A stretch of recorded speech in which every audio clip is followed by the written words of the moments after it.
A number of years ago, a professor from Johns Hopkins University asked some graduate students to go to one of the slums in Baltimore.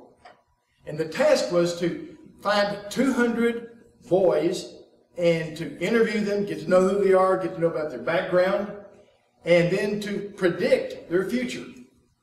Well, the graduate students found these 200 kids, interviewed them, compared their stories to social data, and then they predicted that 90% of these kids would at some time in their lives go to jail.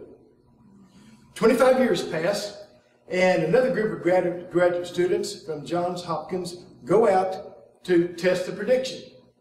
They went back to that same slum area. A lot of the boys who now are men still live there. They ended up finding 180 out of those 200 kids.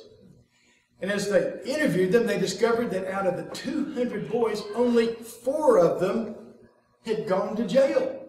They were just astonished, couldn't believe it.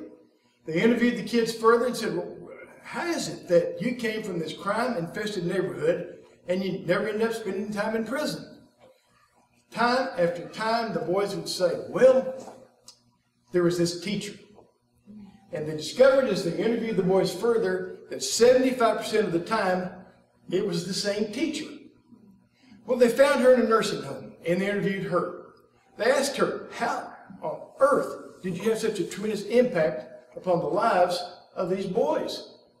Can you think of anything you said to them that made them remember you as they have?